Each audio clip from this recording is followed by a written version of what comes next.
যুক্তরাষ্ট্রকে বাদ রেখেই পাকিস্তানের সঙ্গে ইরানের হাই ভোল্টেজ বৈঠক অনুষ্ঠিত হতে যাচ্ছে। চলমান আঞ্চলিক উত্তেজনা প্রশমনে ইরানের একটি উচ্চ পর্যায়ের প্রতিনিধি দল শুক্রবার পাকিস্তানি মধ্যস্থতাকারীদের সঙ্গে গুরুত্বপূর্ণ বৈঠকে বসছে বলে জানা যায়।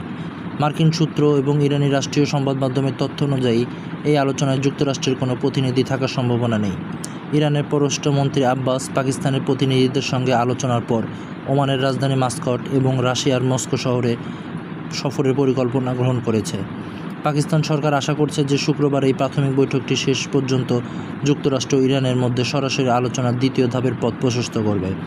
যদিও দুই দেশের মধ্যে দীর্ঘদিনের রাজনৈতিক ও সামরিক বৈরিতা বিদ্যমান, তবু পাকিস্তানে এই মধ্যস্থতা আঞ্চলিক স্থিতিশীলতা ফেরাতে সহায়ক হবে বলে মনে করছে বিশ্লেষকরা।